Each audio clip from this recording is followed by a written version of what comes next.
joining us today on the CX Experience with Cloudlinx.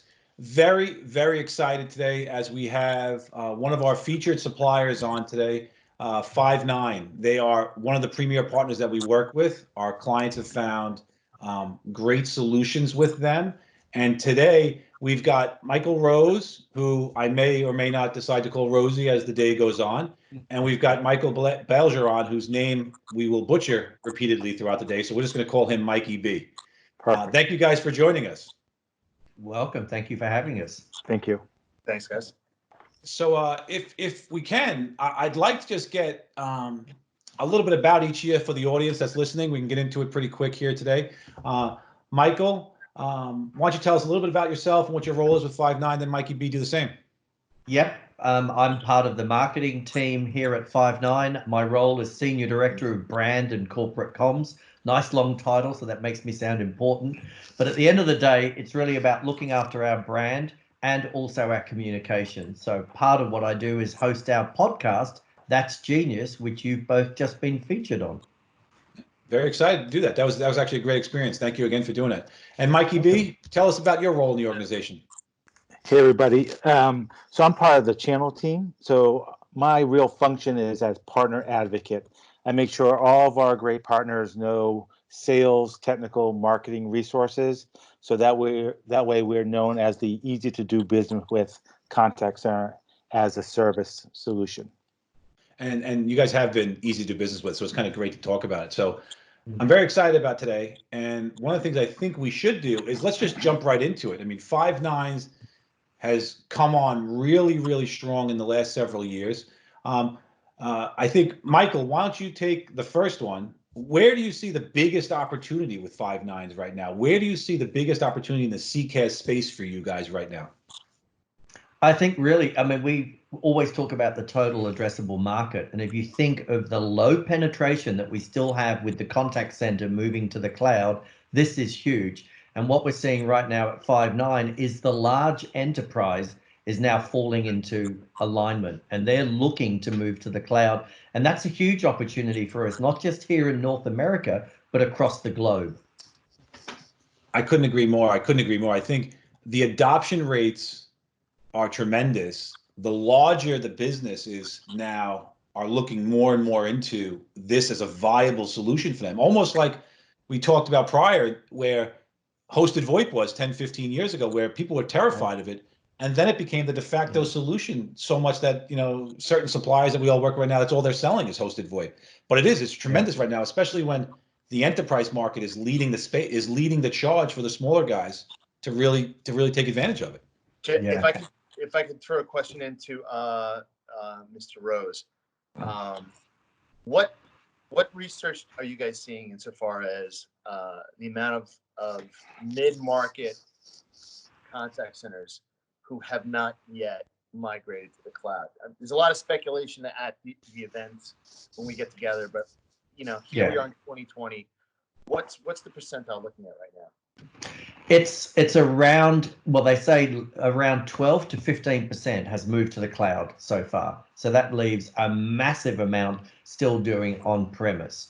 And that's basically, you know, Gartner reports from people like Forrester. And at the end of the day, when you think right now, the criticality of what the contact center means to a business, it really is mission critical stuff, looking after your customer.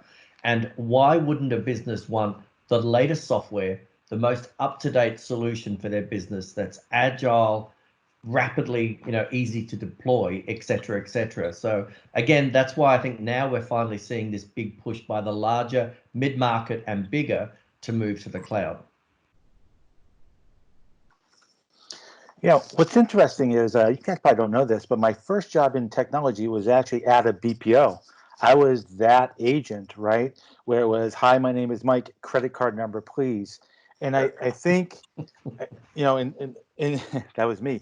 And in talking to Kevin, I think Kevin brings up a great point that back in the day, we always used to say, well, the most expensive part of any call center back then was the agent, and how do we reduce that expense? I think there's been a shift, and we've put more and more value on that human capital now as as one who can gain and retain customers, as a revenue generator versus an expense to the organization. And customers that you work with, and certainly who we work with, that see that value, they're going to succeed in this switching economy.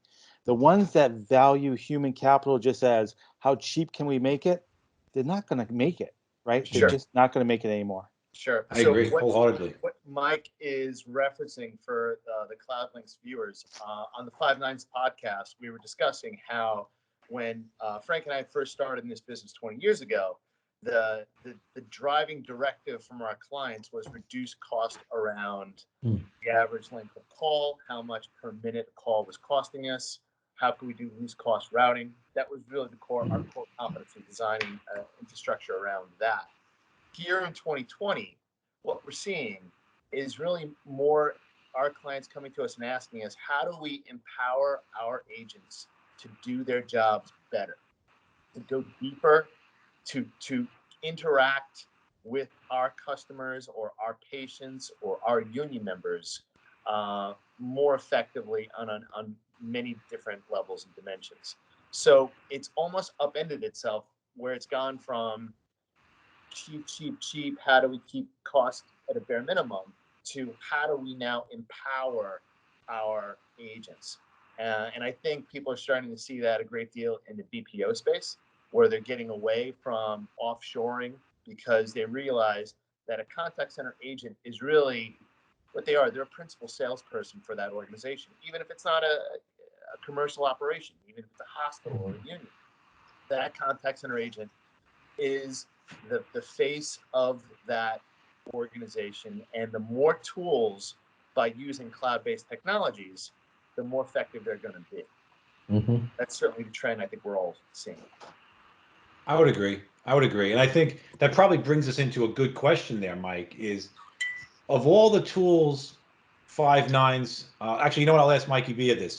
Of all the tools Five9's rolling out, whether it's gamification, whether it's omnichannel, where do you see the biggest level of agent interaction being? Where do you see the value for that agent coming in for a tool, whether it's a motivational tool or it's a knowledge tool or some sort of quality management tool? Where do you guys see that value coming from the tools you're giving the agent?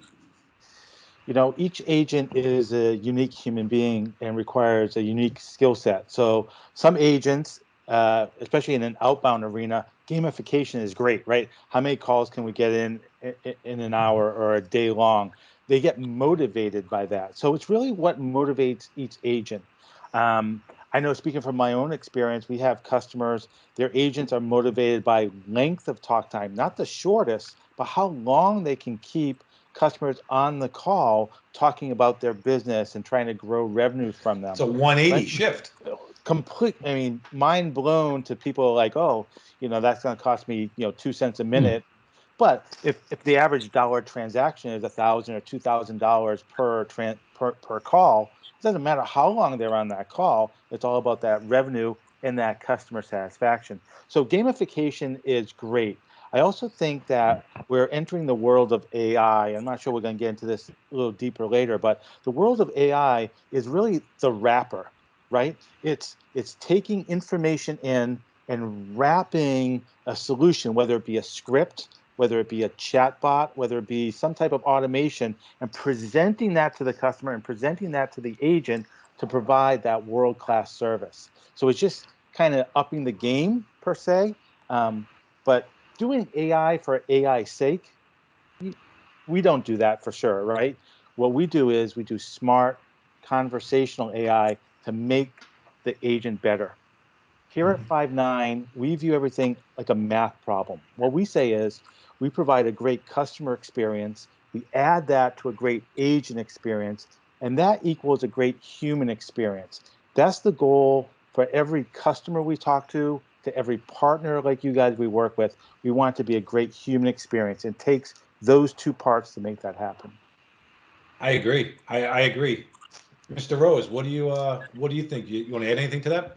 I'm just thinking I need to get Mikey B on our podcast. He's really good.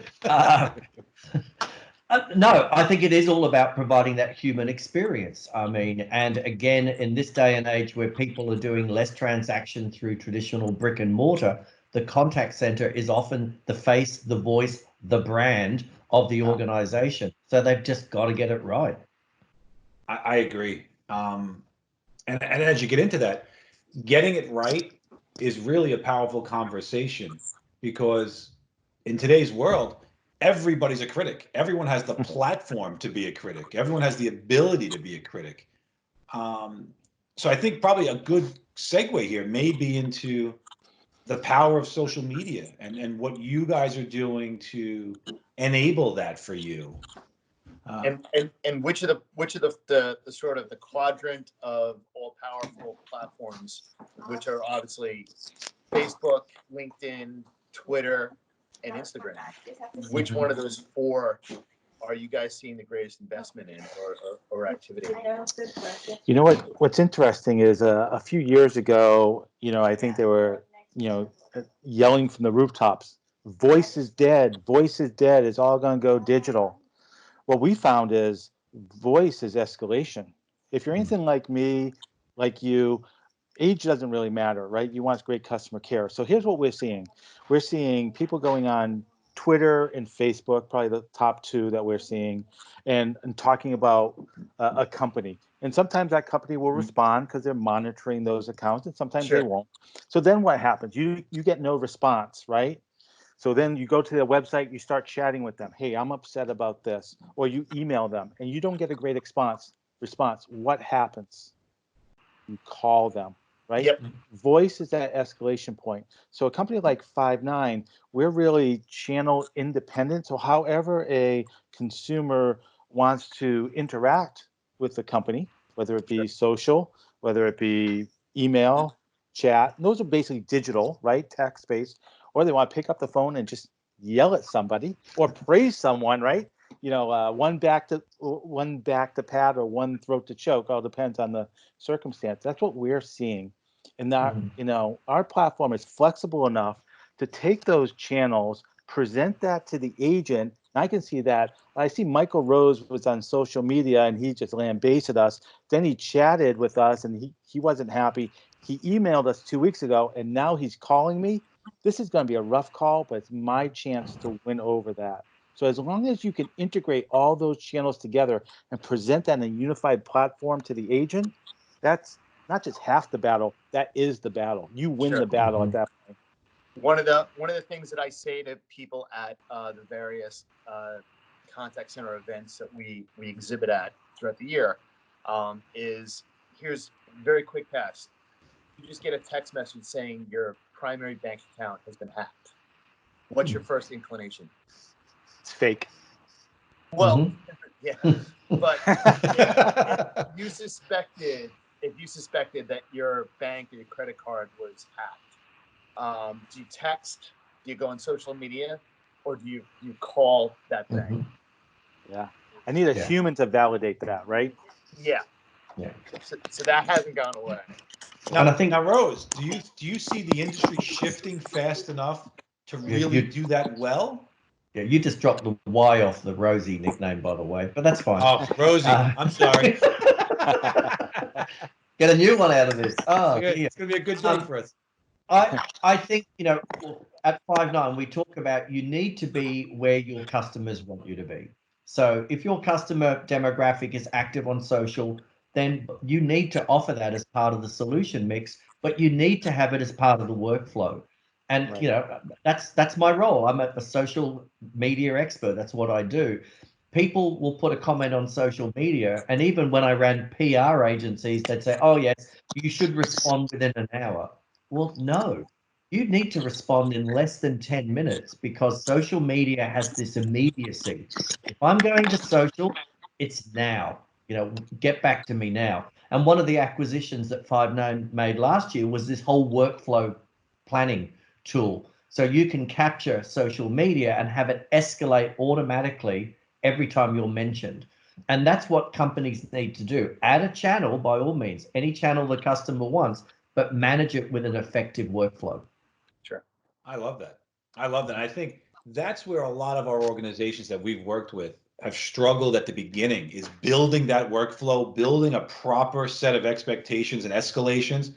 And to the credit of Five9, what we've seen is you make that workflow build very easy.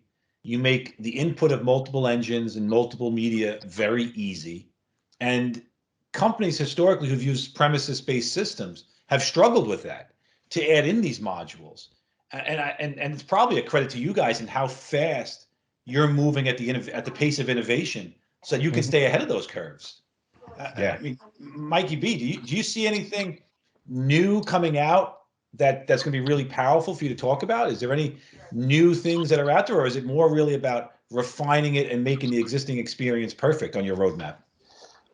Both, right? So as more and more customers move to the cloud, the expectation is it just works, right? We had our sales kickoff a couple months ago in January, right? Right, Rosie? Yeah. And what was interesting is at our sales kickoff, we actually had 108 members of our professional services team join us on site for that at a sales kickoff. Why? Here at Five9, we believe the professional services team are an extension of the sales team, right? So during that messaging, two important things came out of it. Our chief architect, Scott Welch, was on stage and yelled out, "Hey, what do you think the number one feature at Five9 is?" Right? And everyone's yelling, "Inbound, outbound, AI," right? All the media words, omni-channel, right? Everything that Michael Rose talks about every day. And he's like, "Those are all great, but the number one feature has to be uptime. If the product is not up, the other 400 features simply don't matter," right? So from that point of view, on the roadback is making sure we're super stable. After that, it gets fun, right? We're gonna talk more about AI, artificial intelligence, and how that bring that not to just the large enterprises, but to SMB marketplace as well. And then after that, it's all about digital channels, how to make that a single workflow, and the engagement engine that we purchased for that. We sort of got the band back together, didn't we, Michael? It was a company called Wendu. They were actually the original Five9 founders when they decided to leave Five9, get it up and running and then move on to the next thing, founded this company called Wendu, which is a workflow engagement engine. And that was primarily for Five9 customers. And 19 years later, we decided to purchase them and bring those original Five9 founders back to the fold, getting the band back together. So it's a unique story. It's an awesome story. And it's going to pay wonderful dividends for all of our customers and partners. I can't wait to see that. So, guys, I got to tell you, thank you very much. Kevin, I don't know if there's anything you want to ask, any final questions here. Is there anything on your mind that we haven't touched on today? Well, yeah, obviously the thing that's weighing on all of our minds right now is the effect of the COVID-19 virus. I can't imagine the kind of activity that you guys are seeing. We're getting it from a lot of clients who are asking us for fast forward strategies as far as how they can virtualize their call centers, which, should almost be, if this becomes a national crisis the way that it's become here in New York, that could be a death knell for a call center's functionality. So, like, you guys are on the front lines, I'm sure. Like, what are you seeing? What are you hearing about that? I think every day we're just hearing customers that need to scale in order to stay close to their customer. And so work from home agents has just become the new normal. Right. So, we're quickly turning out toolkits and guides and PS services to upscale and to get these people standing up as quickly as we can. Some customers that have had to expand rapidly, we've been able to turn them on as quickly as within 24 hours. Sure. So, and that's what we're spending pretty much morning, noon, and nights doing right now. Mikey B? I wouldn't want to hold anybody to a 24-hour deployment, but our standing guidance from our channel representation has obviously been that you guys have a rapid deployment 48-hour product, which is out in the market. It's It's being offered up with a tremendous amount of ease of use as far as commitment. Your goals are really helping customers and contact centers stay in business during this time. So now, I don't know, Mike, if you just want to touch upon that really quickly, so we can send it out to some of our. Yeah, one of the things we're always recognized for, especially in the Gartner Magic Quadrant, is our ability to execute. And the reason for that is we put such a high demand on our professional services team. They are Five9 employees. They have the same 401k plan I do, the same stock purchase plan. So we don't have to go out and look for third parties, say, oh, we need you guys to come in really fast. We have the team and the workflow in place. We are the professionals when it comes to the implementation of the contact center. And that's how we can go out with our fast track program to scale up. Now, if a customer is like, oh, I need integration to Zendesk and Salesforce and Dynamics, and I need 200 queues and 4,000 agents, we'll tell them to Easy. slow down a little bit, right? But Sure. if they're like, listen, we have 200 agents, we're going to start with voice only, mix in maybe a little bit of chat, and only to Salesforce.com or only to Zendesk or only to ServiceNow, we are the product for them. We'll get them up and running really, really quick. Now, can clients do that with any kind of short-term commitment to Five9s if this is an emergency situation? Of course. Yep. So one of the things that we've always been known for from a sales perspective is very flexible levers within our sales contracts, right? So we've always given customers what we call a ramp period. Hey, listen, we're not UCAS where I can ship you out 100 phones, you plug them in, they're either going to work or they're not going to work, right? And if they don't work, what do? Unplug it and plug it back in. Contact center is a living, breathing thing. Right? So we give customers time to make sure their workflows and their call flows are appropriate. We'll go on site for discovery. We'll go on site for delivery. That's unique in the space. It takes time to do that and to do it right. So we've always done that. In this economy, with this, what we're doing with our fast track program is saying we're going to speed up deployment. So it's going to be remote, okay? But it's going to be remote by Five9 employees.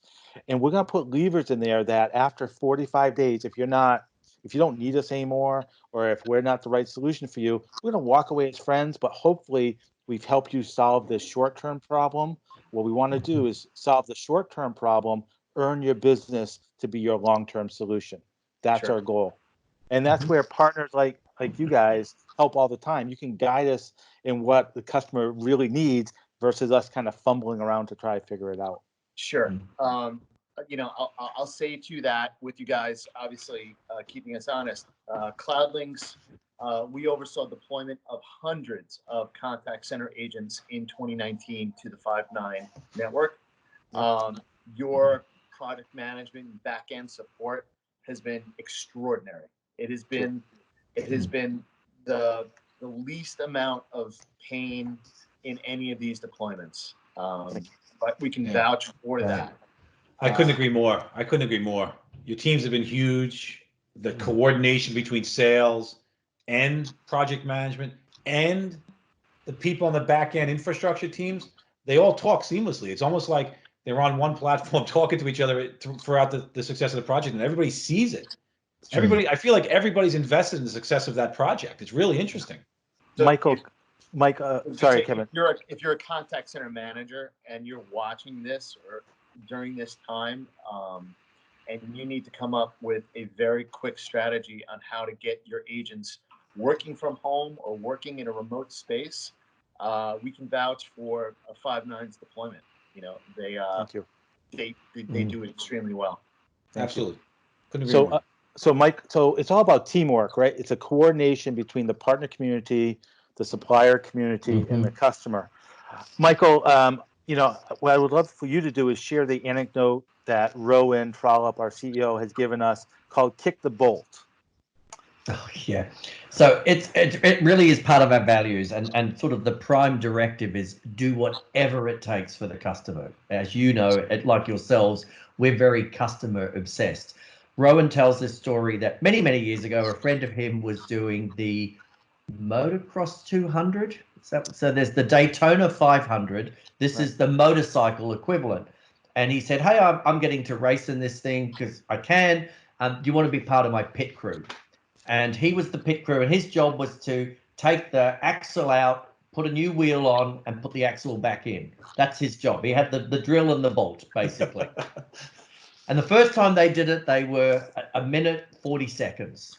And they, over hours, they brought that down to like a minute 10, a minute something. And then he happened to wander past Honda the next day, and he said they did it in like 18 seconds.